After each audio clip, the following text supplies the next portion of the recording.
Esse projeto tem uma curadoria mensal. Na verdade, ele tem uma ideia, um escopo mais amplo, mas ele tem uma curadoria que se renova em ciclos, e cada ciclo tem uma espécie de microtema mensal. Ao longo dos anos, a gente fez uma espécie de temas que, digamos que eles tinham a ver com o enredo dos filmes. Mas agora é um pouquinho diferente. Esse ano, o nosso principal objetivo é juntar uma série de filmes que tenham a ver com algo que possam revelar algum elemento da construção cinematográfica. Então, em cada ciclo, a gente vai tentar destacar filmes que são unidos por serem, digamos assim, mais intensos em algum aspecto da construção cinematográfica, como a direção de arte, a direção de fotografia, a atuação, enfim, roteiro. E todos esses elementos vão ser, digamos assim, explorados ao longo das curadorias nos próximos meses. A gente abre com uma curadoria que é sobre personagens icônicos do cinema.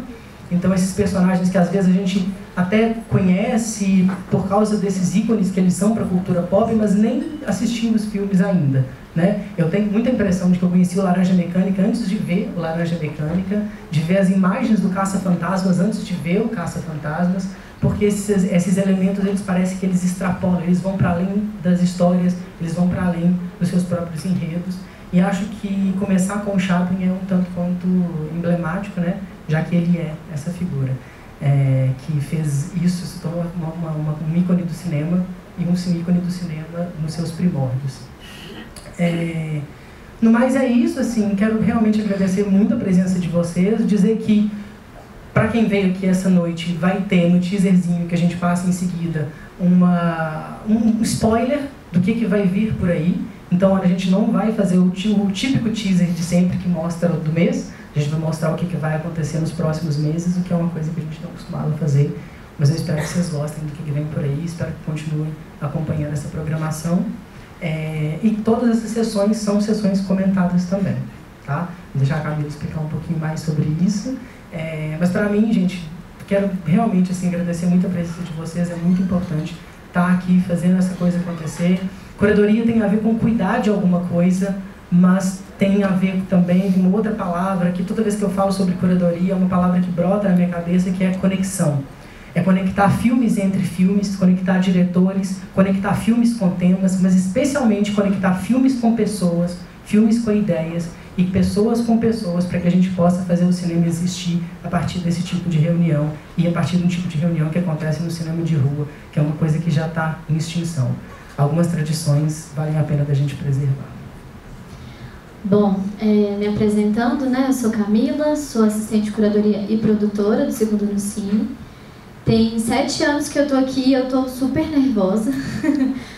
Mas eu acho que é um misto de emoções, assim, porque é muito bom a gente ver esse projeto que a gente inaugurou lá em 2019, caiu por causa da pandemia e tá voltando agora. Então é uma emoção muito grande, assim, ver essa sala enchendo e cheia já de pessoas que a gente já conhece, que estão aqui contribuindo com esse projeto há um tempo, e pessoas que estão vindo também conhecer, então sejam todos bem-vindos. Hoje a gente tem uma sessão especial que a gente está chamando de abertura. Nós vamos ter a exibição do Garoto de Charlie Chaplin com trilha sonora ao vivo. Eu vou chamar as meninas, as musicistas que vão fazer essa apresentação. Mas só para contextualizar, a gente teve muito desejo de manter a estrutura original do projeto, que é a exibição de um filme com a sessão comentada, mas trazendo um plus, né? Uma vivência a mais.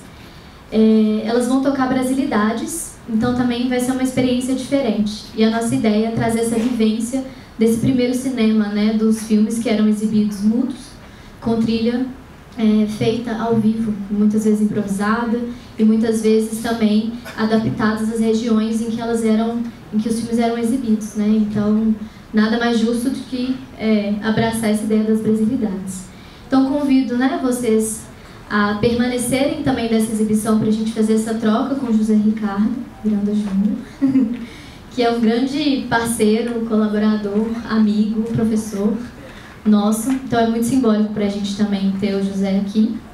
E é isso, é esse espaço de troca para a gente conversar, para a gente ampliar essa visão. e todas as sessões são comentadas, então ao longo do ano a gente consegue construir também esse espaço educativo, que é muito especial pra gente, né? Para além de exibir, a gente viver também esse cinema de outras formas. Então, mais uma vez, obrigada e boa sessão. Eu vou chamar ao palco a Natália Barros, Jennifer Cunha e Isabela Alencastro dos Reis, que vai fazer a apresentação musical e elas vão dar uma palavrinha para vocês.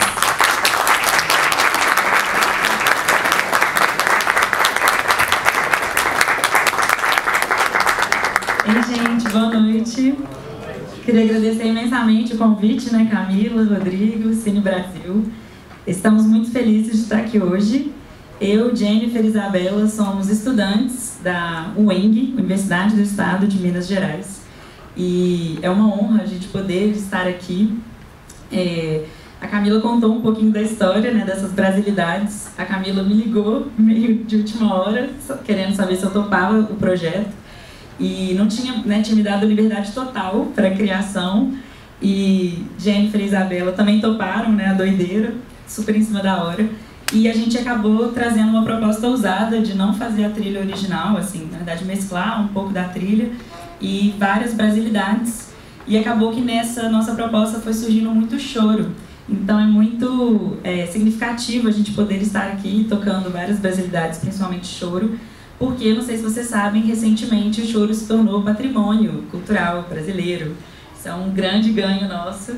E mês passado, né, final do mês, dia 23 de abril, é comemorado o Dia Nacional do Choro, porque é o aniversário do Pixinguinha, então isso é também muito emocionante a gente poder estar aqui no palco tão perto dessa data. Espero que vocês aproveitem a sessão. Obrigada.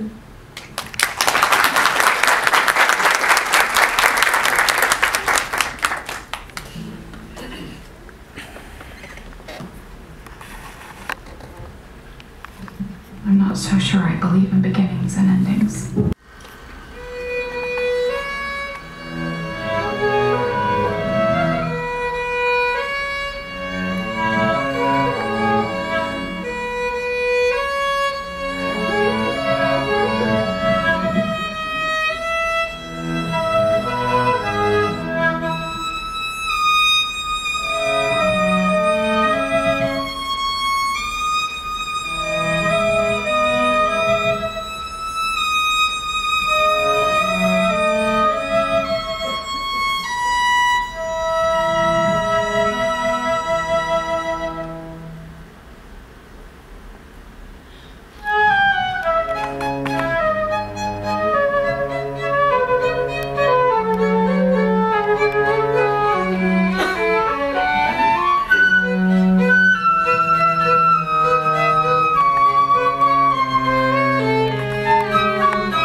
Meninas, muito obrigada.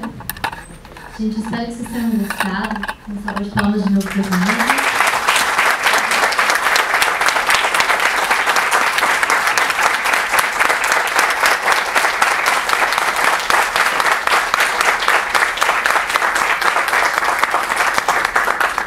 E agora a gente vai continuar a nossa sessão com o José Ricardo para trazer uma troca sobre os filmes, sobre essa experiência. Um convite para puder permanecer. Com você, José. Boa noite. Boa noite. Oi, gente. Bom, é sempre difícil começar a falar de um filme, de uma obra-prima, porque raramente a gente consegue transformar em palavra a experiência do filme. A gente consegue no máximo, olá, beleza?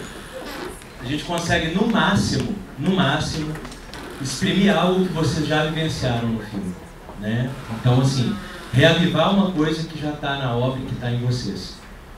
Então, assim, tentando me ater um pouco ao tema da curadoria, né? Queria, antes de mais nada, elas já saíram, mas parabenizar, eu achei brilhante, assim, a seleção, como foi mesclado, né, esses clássicos do chorinho, da música nacional, com elementos do Chaplin, da composição do Chaplin. Na verdade, a nossa experiência hoje foi bem mais perto do que teria sido uma experiência da década de 20. Vocês sabem disso? Que a composição hoje célebre que o Chaplin fez para o Garoto, na verdade, só foi feita nos anos 70.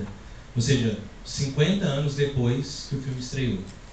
Então, acho muito interessante a lógica de explorar de outra forma, de reinventar o filme e, incrivelmente, casar essa trilha com o Chaplin. Com certeza a gente vai falar um pouco mais disso. Mas, novamente, tentando me ater um pouco ao tema de tudo, né, da amostra, da curadoria, o primeiro lugar, eu acho, que a gente parte para falar do Chaplin é por que essa figura é duradoura. Por que a gente ainda volta? Todo mundo aqui tinha visto já o Garoto? Quem não tinha visto? Uau! Que incrível! Um grupo bom de pessoas não tinha visto. Bom, esse é o filme que transforma o Chaplin no ícone que a gente conhece hoje. Esse é o filme. É um filme que, na história do cinema, o Chaplin, não sei se vocês sabem disso, era muito comum, filmes de 1, 2 rolos, 3 rolos, assim. Filmes que eram feitos 15, 20 minutos, mais ou menos, e isso era o processo. E o Chaplin ele passou por vários estúdios. Quando ele chega nos Estados Unidos, começa como um ator, trazido da Inglaterra, ainda vai passar pela Essanay, enfim, saltando aqui para Mutual, e finalmente ele chega na First National, que é essa daqui. Ele tem que entregar esse filme para eles. E esse filme estava longe de ser um sucesso, quando ele estava fazendo. Era uma aposta arriscadíssima. Né? Assim, alguém quer ver esse filme? O Chaplin estava num período complexo da carreira dele, da vida pessoal dele, né? Tem questões assim, é isso, né? O Chaplin dura apesar das polêmicas, assim. A vida do Chaplin é permeada por polêmicas. E a vida pessoal dele, no momento desse filme, está super complexa. Seja por questões dele com o estúdio, pelas lutas dele, pelas promessas que ele fez para o público dele. O Chaplin falou, não, eu vou parar de fazer esses curtas e eu vou demorar muito mais tempo para fazer um filme. Não sei se vocês sabem disso também. Chaplin não trabalhava com roteiro. Vocês sabiam disso? Ele não escrevia. Ele filmava o filme na ordem. Então ele pegava o filme e ele começava a fazer o filme na ordem. E o filme ia progredindo no processo. Né? Inclusive aqui, ele teve um bloqueio nesse filme que ele meio que teve que dar um tempo, assim. Né? Outra coisa que é importante, eu acho, que situar, embora as pessoas deem uma importância grande para isso, e nem sempre eu acho que tem a importância que as pessoas acham que tem. Mas o Chaplin tinha perdido há pouco tempo o filho. Né? Então, ele estava casado, né, com uma atriz também. Esqueci o nome dela agora, vai voltar. Estava casado, eles casaram, ela teve uma gravidez, acabou que não foi uma gravidez de verdade, depois teve uma gravidez, teve o filho, ele viveu 3 dias e morreu. E isso impactou o Chaplin profundamente. Assim. Muitos dizem que a grande inspiração para esse filme é o filho que nunca veio a chegar numa vida, né, uma idade mais velha. Assim. E que o Jack Coogan, que para mim, na minha opinião, é a estrela do filme, é uma coisa rara, é um dos poucos filmes do Chaplin onde o Chaplin não é a estrela. Para mim, a criança do filme é quem rouba o filme. Toda vez que ele está em cena, o olhar é nele. E é um dos poucos filmes também que a dinâmica é muito equilibrada, quando está em cena os dois juntos. Então, por que ele dura tanto tempo? Por que o Chaplin dura tanto tempo? Por que ele é essa figura icônica? A primeira questão, eu acho que está na geometria. Na geometria do personagem. Isso não sou nem eu que estou falando. O André Bazin, um grande crítico e teórico do cinema, acabou se tornando teórico do cinema, ele aponta, ele sugere algumas ideias. Quando vocês pensam no Chaplin, assim, pensa nele, corpo inteiro. O que vocês veem como forma geométrica? É um círculo? É um retângulo? É um quadrado? O que vocês veem? Triângulo. Perfeito. Ele é um triângulo. Ele é um triângulo. Ele começa com uma base mais alta e ele vai afunilando até chegar em cima. Vocês conseguem ver ele? O chapéu, o corpo abrindo, os sapatos grandes embaixo, o casaco apertado demais, a calça larga. Então ele constrói isso em uma triangulação. E como um formato de construção de personagem, é muito interessante isso. Quando a gente pensa geometricamente em personagens. Não sei se vocês conhecem, vocês já viram Frankenstein, de 1931? Mesmo que vocês não tenham visto, vocês têm a imagem dele, né? O que ele é? Ele é um retângulo. Ele é uma figura, digamos assim, rígida, blocada. Isso, essa é a palavra. Ele é um bloco. Ele se desloca como um bloco. O Carlitos não. É muito interessante isso, porque aí a gente chega no Bazin. Ele é uma figura da contradição. E eu acho que isso explica um pouco a durabilidade do Carlitos. Nem tanto do Chaplin, porque a gente pensa no Chaplin, a gente pensa logo no Carlitos. A gente não está pensando no Messier Verdot, a gente não está pensando no Calveiro, a gente está pensando no Carlitos. E o que isso quer dizer, eu estou pensando no Carlitos? Quer dizer que a gente está falando do homem da contradição, o homem do limiar, o homem que vive entre dois mundos, que é a nossa existência, na verdade. O que isso quer dizer? Vocês diriam que o Carlitos é um homem violento? Isso. Eu gostei dessa. Teve gente fazendo assim. Começou a fazer um sim e aí mudou. Né? Ele é um homem da nobreza, de uma classe alta. Ele é um homem que vive numa dimensão do miserável. Mas olha que curioso. Isso eu acho muito bonito no personagem, eu acho que explica um pouco a iconografia dele. Ele é um homem, sim, que está atrelado a uma condição miserável. No entanto, ele se veste como que ele entende ser uma vestimenta elegante. E o mais bonito é que ele não entende a diferença. Isso é uma coisa que o Bazin vai descrever no Chaplin. Ele fala assim, ele não dá o uso social para as coisas. Ele não pega um garfo e fala, vou usar o garfo como todos usam. Né? Os curtas já mostram isso. Ele usa a faca como garfo e ele não usa para cortar. Ele pega, ele enfia. Quem viu Em Busca do Ouro, vocês já viram, garfo, faca, 2 pães, o balé que ele faz. Então ele está reconfigurando. A existência do Carlitos é uma ameaça, mas ela não é uma ameaça proferida, ela é uma ameaça de existência. Isso quer dizer o quê? Ele existir sem entender a função social das coisas perturba o mundo em que ele vive.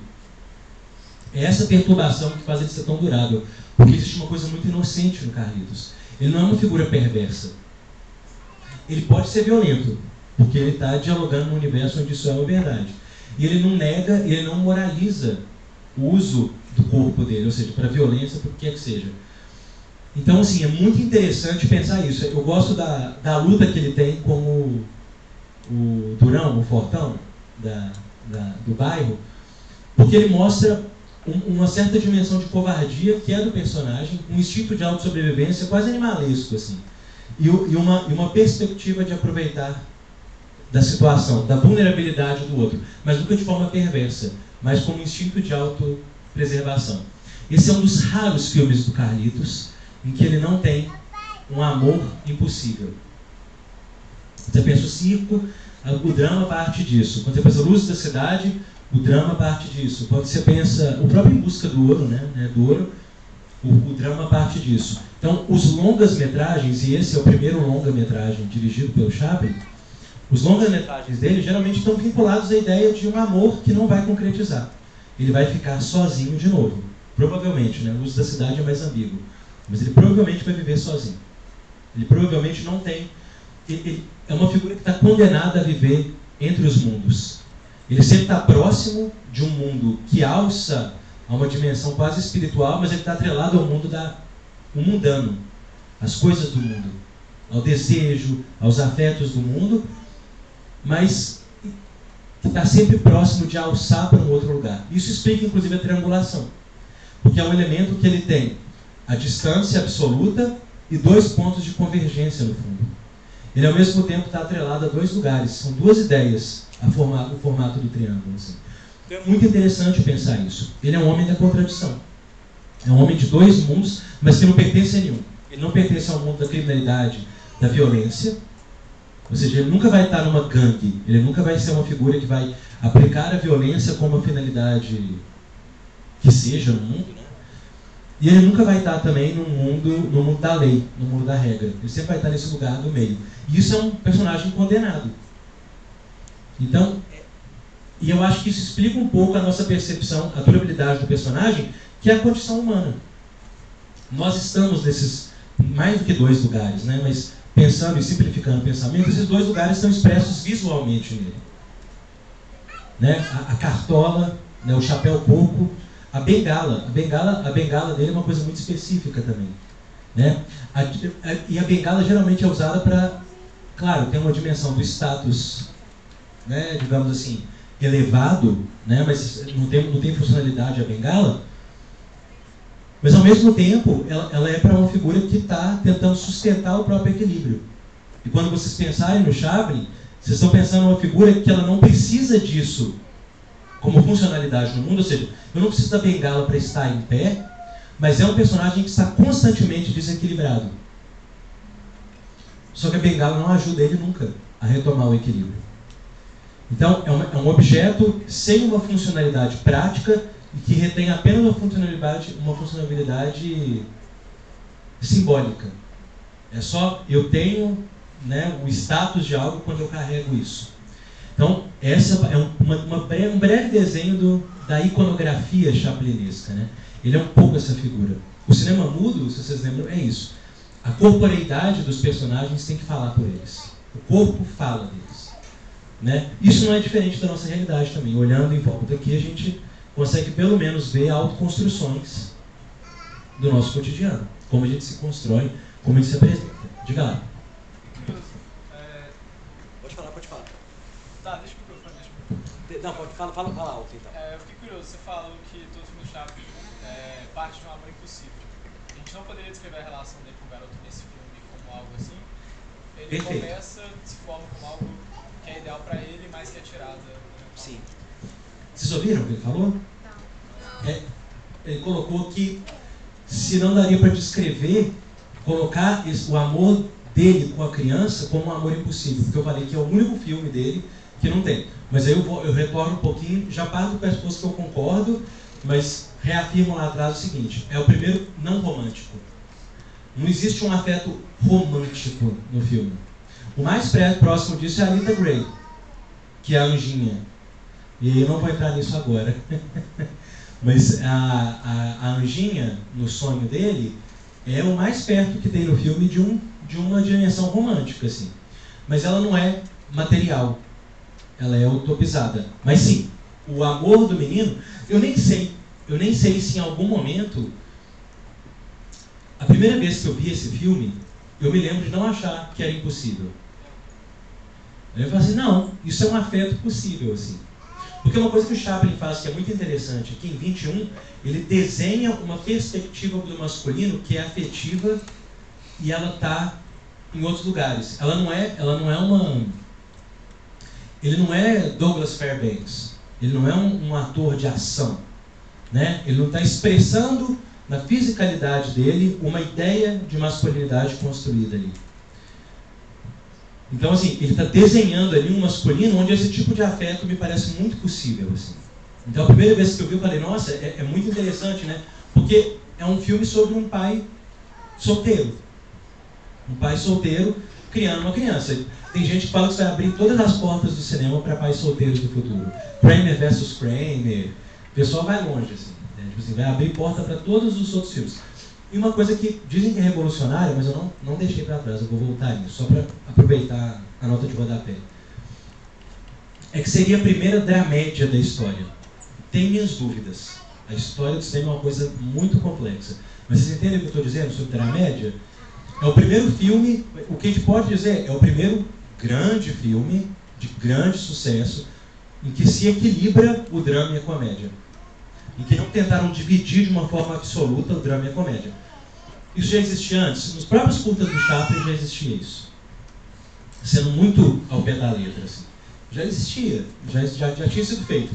Mas nunca com essa maestria, nunca com esse nível de equilíbrio, onde o filme realmente se envolve ali, né? E nisso, muito obrigado. Onde o filme se envolve, ele começa como uma comédia, ele começa como um drama, ele rapidamente evolui quando o Carlitos aparece, uma comédia física, corporal, mas o que o Chaplin descobre nesse filme, novamente, fortalece o Carlitos, é que a gente sempre pode colocar um pouquinho de comédia na tristeza e de tristeza na comédia. E são elementos de implantar. O que isso quer dizer? Quer dizer o seguinte: como que nós, como espectadores, percebemos o filme? Vocês acharam um filme feliz? Vocês acharam um filme triste? O que vocês acharam? Não é retórica, eu não faço pergunta retórica, de verdade. O que vocês acharam?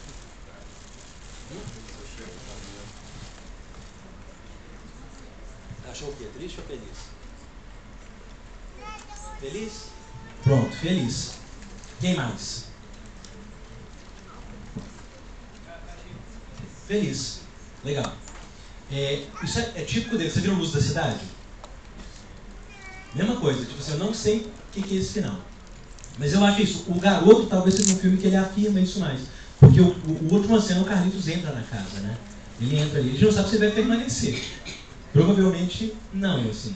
Né? Mas é uma figura que foi, em algum sentido, aceita ali por uma mulher que já mostrou a personagem da Edna Purviance.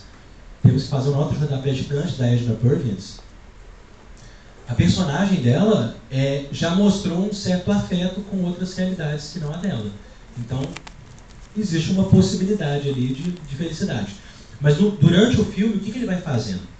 Ele constrói primeiro uma ideia de drama, ele implanta o drama na gente e ele joga isso na comédia. Isso é um jogo de aproximação e afastamento na palavra do próprio Chaplin. Chaplin tem aquela famosa frase, né?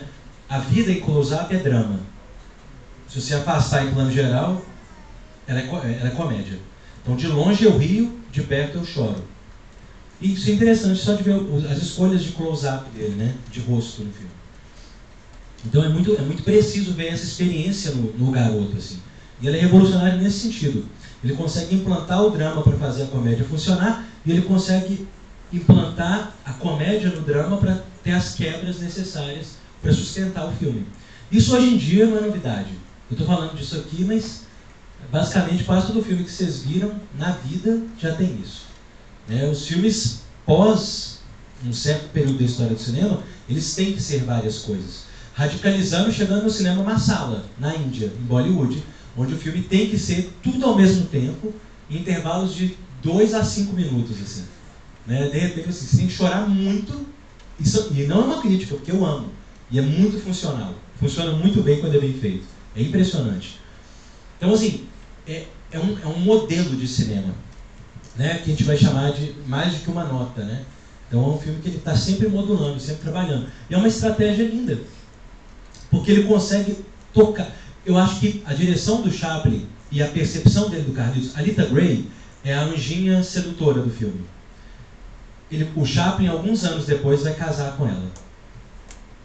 Tá? E ela tem uma entrevista dela já bem mais velha, falando sobre o Chaplin, e é muito interessante, ela tem uma frase que me marcou muito assim: o Chaplin era um gênio, tralalá, trololô, mas ela chega no seguinte ponto: eu acho que ele nunca conseguiu amar ninguém a não ser o personagem que ele criou, o Carlitos. Isso é muito interessante vindo de uma ex-esposa, assim. Eu achei isso interessantíssimo, assim. Porque assim, toda fala ela tem sua dimensão de peso e de vivência e tudo isso. Mas eu acho muito bonito no seguinte sentido, assim, eu acho que isso explica também a longevidade do personagem. Como que uma pessoa... Deixa eu ver como que eu vou transformar isso em frase. Como que um artista, no caso, mas acho que qualquer pessoa, né, pode de alguma forma se reconquistar, se reconectar com tudo que ele não viveu, com tudo que não foi vivido. Né? Eu acho que, nesse sentido, o garoto aqui, né, o Jack Coogan em si, ele simboliza muito mais, mas também o filho que o Chaplin perdeu. Eu acho que ele é o próprio Chaplin, criança. Ele é a criança, ele é o afeto que não pode ser dado. E ele dá para aquele personagem. Então é muito bonito ver isso, assim, né? Porque, de certa forma, não sei se vocês sabem disso, o processo do Chaplin de direção de ator era uma loucura. Ele não gostava de ator profissional. Nunca gostou, nunca quis. Tudo que o Chaplin fazia é diferente, não tem roteiro. Não tem, por quê? Porque o Chaplin, como vários mímicos, Jacques Tati, vários deles, ele conseguia fazer o papel de todos os personagens em cena. Então, o que ele queria eram pessoas que conseguissem imitar o que ele ia fazer para eles fazerem. Isso que o Chaplin fazia. Então, todo mundo em cena é o Chaplin. Vocês podem ver o gestual do feminino. Se vocês já viram o Chaplin de drag, ele fazia isso inclusive na vida, né? Ele foi para hotéis já com amigos em drag e tal, para que se disfarçassem. E o gestual é muito interessante, assim. A forma como ele desenha o gestual, e você consegue ver isso nas figuras. Eu consigo ver a Lita Grey como Chaplin. Especialmente quando ela dá a piscada, assim, ó. Ela até mexe o nariz igual o Chaplin. Ela faz um trem tipo assim, gente, isso é o Chaplin. Eu consigo ver ele dirigindo ela. E eu consigo ver ela absorvendo ele. Então, ele foi encantado com o Jack Coogan, porque o Jack Coogan vinha dos teatros, né, de palco, enfim, espetáculos de variedade com os pais deles. E o Chaplin ficou impressionado com a capacidade do Coogan de observar e de repetir. Então, assim, o Coogan ele conseguia fazer o que o Chaplin fazia e isso encantou. Eu acho que o Chaplin se vê espelhado naquelas figuras. Então, tem uma coisa muito egocêntrica nisso? Certamente, assim. Né? Não tem como falar que não tem. Mas existe também uma esfera de encantamento com um mundo que se imagina e que se vê funcionando. Então, aí volto ao que você falou, assim, ele poderia ser uma história de amor? Ele é uma história de amor? Certamente. No entanto, ele não é um amor romântico, né, que é o que eu queria dizer, mas mais do que isso, eu acho que ele é uma narrativa de autorreconexão, assim.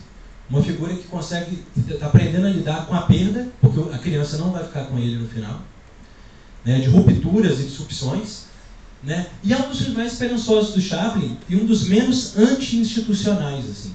Porque o que acontece? O Chaplin ele não é uma figura que gosta de instituições, assim. Polícia, né, igreja, tem instituição no filme dele, ele desconfia. Os curtas-metragens deixam isso claro. No entanto, nesse filme, tudo bem, o que atrela ele à criança é a força da instituição.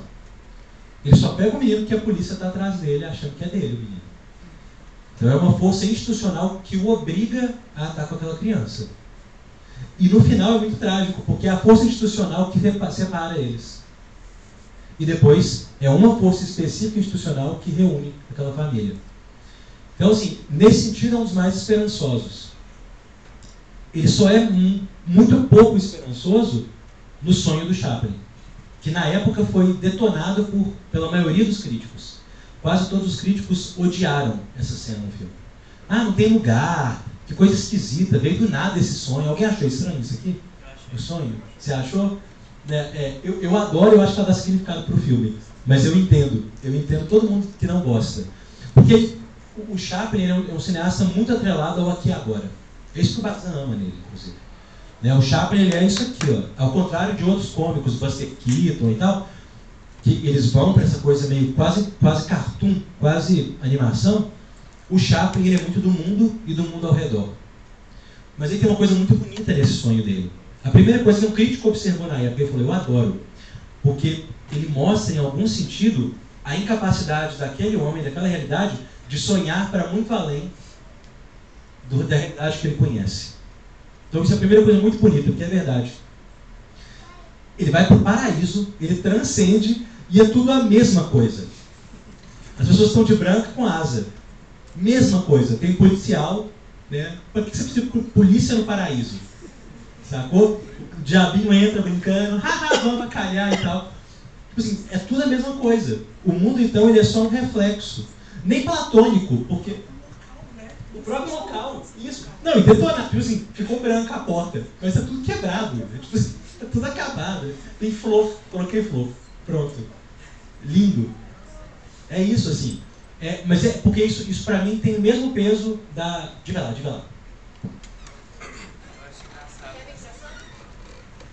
É uma boa. Você comenta que não muda praticamente nada, né? Tem só flores, eles estão com asas e estão de branco. Mas se você reparar naquela, meio que uma pensão que tem no fundo, tem uma placa e antes estava tipo o preço, que era pra dormir lá, e no sonho tá tipo de graça, assim, tá beds free. Isso. E isso logo depois dele perguntar pro cara, dono da pensão, tipo, se ele ia cobrar pra uma criança dormir, né? Uma criança de colo. Uma criança de escola, assim, é engraçado. Mas eu acho que traz um pouco disso da crítica também enfim, uma crítica meio que presente muito nos filmes dele ao sistema, assim, também, né? Total. É um sistema de classe. Só que o que é muito doido é o seguinte, isso que é interessante no Chaplin, não existe transcendência de classe no Chaplin.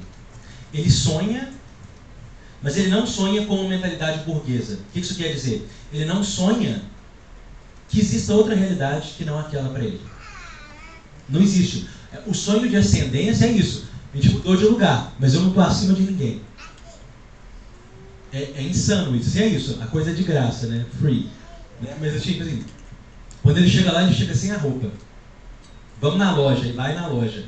Na loja você tem a caricatura da figura judaica com a barba e esfregando a mãozinha. Tipo assim, mas você tem dinheiro. Então por que você está... Né? Tipo assim, ele sustenta todos os clichês, todas as ideias de preconceito de classe e tal, estão todas lá. Então isso é fascinante ver isso, assim. Que é exatamente o que você falou. Tipo assim, não muda nada a não ser não ter dinheiro. Mas não é porque ele sonha com um mundo sem dinheiro, é porque para ele é bom não ter dinheiro. É a mesma coisa lá. É bonito isso no Carlitos. Porque dinheiro é uma coisa fascinante, porque ele faz tudo para não ter que usar, inclusive. Né? Entra aqui e tal, ele acha a moeda... Tipo assim, a lógica de pensamento de mundo de Carlitos é diferente. Bazan vai falar isso também, né? As soluções do Carlitos nunca são duradouras.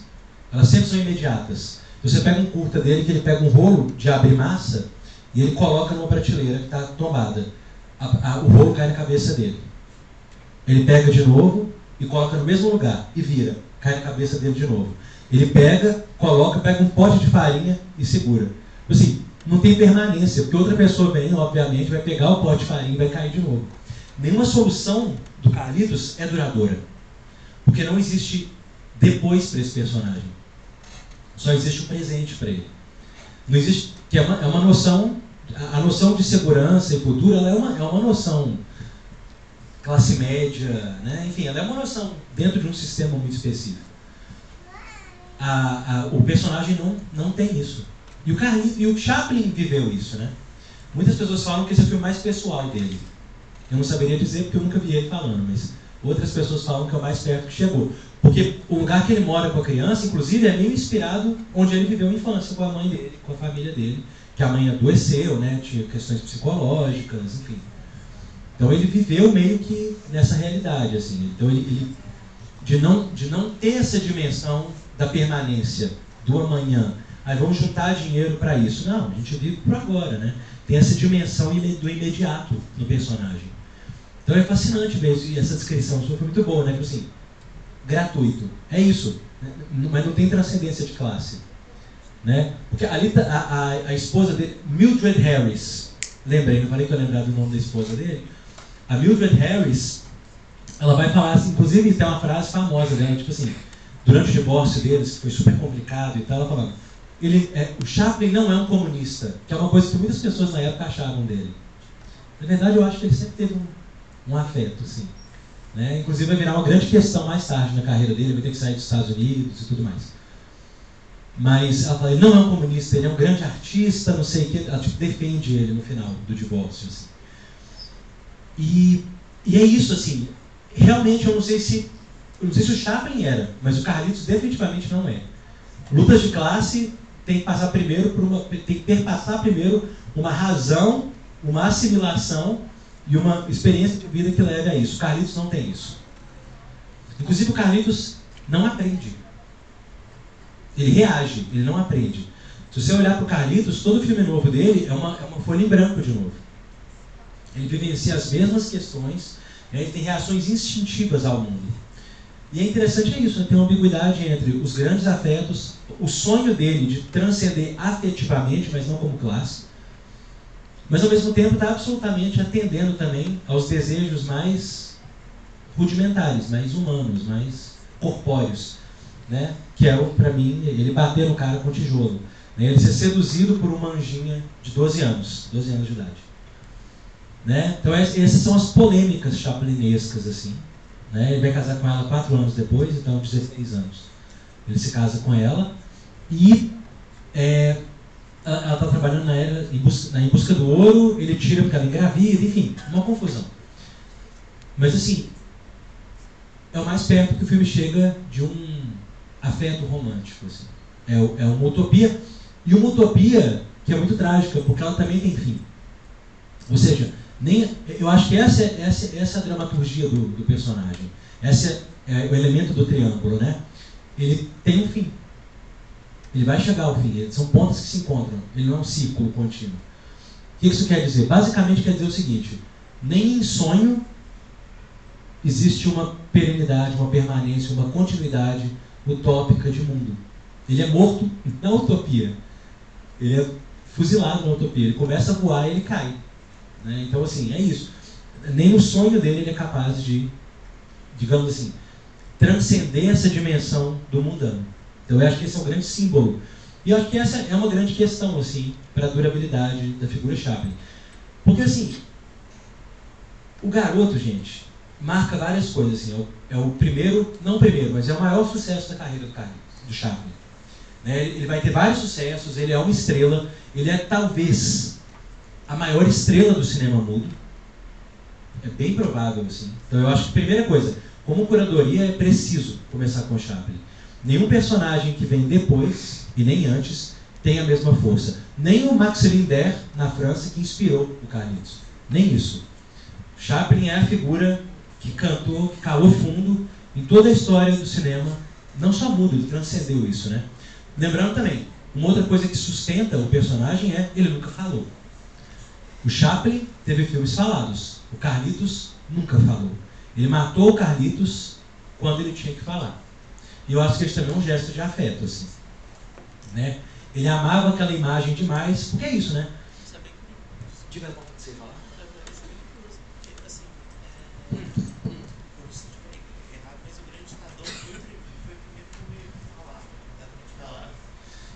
Luzes da Cidade tinha som, mas não fala. Não fala. É gromelô. E assim, é tão obviamente não o Carlitos, ele é tão obviamente um outro personagem. Isso. E assim, dois personagens, nenhum deles se aproxima do Carlitos. Não. É muito doido isso. Não, é total. É porque é o seguinte. É outra pessoa. É outra pessoa. A forma de humor tem algo diferente ali, né? Ele é um personagem mais... Ele é um personagem racional. Nos outros, ele é super. Fala mais no Grande Ditador. Isso. No Grande Ditador, no caso, ele é um personagem racional, ele é um personagem... Ah, não é o Carlitos, é o Barbeiro. Sim, o Barbeiro. Isso, já é outro personagem. Ele já é outro personagem. E ele é completamente diferente, assim. Isso. E... ele teve que matar. Para que o Chaplin pudesse viver, o Carlitos tinha que morrer. Eu lembro de quando eu vi esse filme, eu fiquei muito chocado, porque eu não imaginava a voz do Chaplin sendo assim. Britânico, excepcionalmente britânico. Nunca combinaria com o Carlitos. Nunca. Você não consegue pensar, porque na verdade Carlitos é o nome, o francês é Charlot, né? E nós no Brasil chamamos de Carlito. Mas assim, na verdade ele é um tramp. Ele é o vagabundo. Foi um hábito que a gente pegou, né? Mas, foi um hábito. Não, mas eu acho que Carlitos é um nome perfeito. Eu não mudaria por nada. É melhor que o Tram. Mas o Tram também é interessante porque assim, ele tá num lugar de arquétipo sem identidade, mas também num lugar que ele não tem profissão, ele não tem nada estável que o barbeiro já tem. Ele tem profissão, Porque o Carlitos, quando ele tem profissão, ela é transitória. Ela nunca é uma função real no mundo. A função social do Carlitos é não ter função social. Não, nesse filme ele conserta janelas que o menino quebra. Mas não é uma profissão. É algo que ele faz. Tipo... Tanto que isso nunca mais aparece no filme. É uma cena só. É tipo assim, vamos quebrar a janela? Vamos. Acabou a cena? Acabou. Isso nunca mais aparece. O policial procurou, ele procurou. Para, não vamos fazer isso mais. O que a gente faz agora? Não sei. Não posso sobreviver. Não posso sobreviver. É o que tá aí, É porque é isso. O Carlitos é... A primeira cena que o Carlitos aparece, pra mim, é um símbolo perfeito dele. Ele aparece andando, né? No pezinho 15 para as 3. E aí ele tira do bolso, do casaco dele, uma cigarreta, um negócio de cigarro, que na verdade é uma caixa, uma lata qualquer que ele achou. E a postura dele é muito boa, né? Porque é uma coisa meio... Vai lá. Vai lá? Então tá. Fizeram um balé inspirado nele. Não, ele põe. E ele tem uma relação com a câmera que é muito única. Ele tem um diálogo do olhar. Quebra a terceira parede, não sei o quê. Gente, isso é tão velho quanto o cinema. Chaplin não inventou, não. Mas ele tem uma relação muito especial, porque é muito carismática. Então, por exemplo, tem momentos que várias vezes o menino faz alguma coisa que ele relaciona com o espectador. O menino dá um beijo nele, ele olha, e é muito curioso, assim, porque ele tem uma dimensão teatral no filme, tem muita coisa próxima do teatro, umas aproximações do teatro. Tranquilo? Acabou? Beleza. Vou deixar agora. Ele tem umas aproximações do teatro, mas que elas, ao mesmo tempo, ele não transpõe teatro para cinema. É muito cinematográfico, só que ele sustenta essa abertura do palco. Então é um teatral, mas que é profundamente cinematográfico. É como se ele encenasse como teatro, que é a natureza do Chaplin, só que ele aborda, a câmera chaplinesca é cinematográfica. Ela entende os pontos mais poderosos. Ele não está pondo a perspectiva privilegiada. Ele está entendendo dentro do drama, ela infiltra no drama. Ela invade o centro ali, dramático. Então ela não está longe observando a cena. Ela está dentro do drama. Ela se aproxima, ela alcança, né? Não vou nem falar das partes mais dramáticas, não, só para a gente conseguir fazer o fechamento. Mas é isso. Então, como ícone, para fazer o fechamento aqui, eu diria que a primeira resposta para o Chaplin está na geometria. E desse formato geométrico do Chaplin, a gente encontra a dramaturgia do personagem. Essa figura de dois mundos, grande demais e curta demais. Não cabe no mundo da violência, não cabe no mundo da lei. Ele existe no limiar das coisas. E assim, é por isso que esse personagem é tão durável. Porque em algum sentido, a gente se relaciona com esse não lugar. Todo ser vivente, em algum momento, vivencia o não lugar. Eu acho que o Chaplin é a figura que existe ali constantemente. E desse lugar tem um eco que afirma para a gente uma certa paz, uma certa possibilidade e uma certa utopia que não transcende a materialidade. Que é o que me parece rico nele. E muito político nele, até hoje. Isso aí. Gente, muito obrigado. Espero que vocês tenham gostado do filme. Pessoal, agradecer mais uma vez ao Ricardo, as meninas também que já foram. Agradecer a vocês que vieram, que ficaram. Tudo isso acontece por causa de uma equipe super competente e aplicada, né? Da técnica aqui do Cine Teatro, da coordenação, de toda, né, uma cadeia de envolvimento que faz isso acontecer. Então, agradecer a todo mundo. Inclusive hoje, né, Cleidinho, vou ter que te agradecer em público. Porque são pessoas também que confiam no nosso trabalho e que abrem esse espaço, né, para que a gente esteja aqui. Então, muito obrigada à coordenação do Cine Teatro Brasil. Obrigada a Vias Acessíveis também, que trouxe audiodescrição para essa sessão. Então, a gente teve Chaplin com audiodescrição. E, novamente, a todos vocês e todo mundo que está aqui. A próxima segunda-feira a gente tem Edward Mãos de Tesoura. E vai ser comentado pela Nath, que também é cineasta, cenógrafa. Então venham conhecer a outra parte dela, que é super legal também. Obrigada, gente.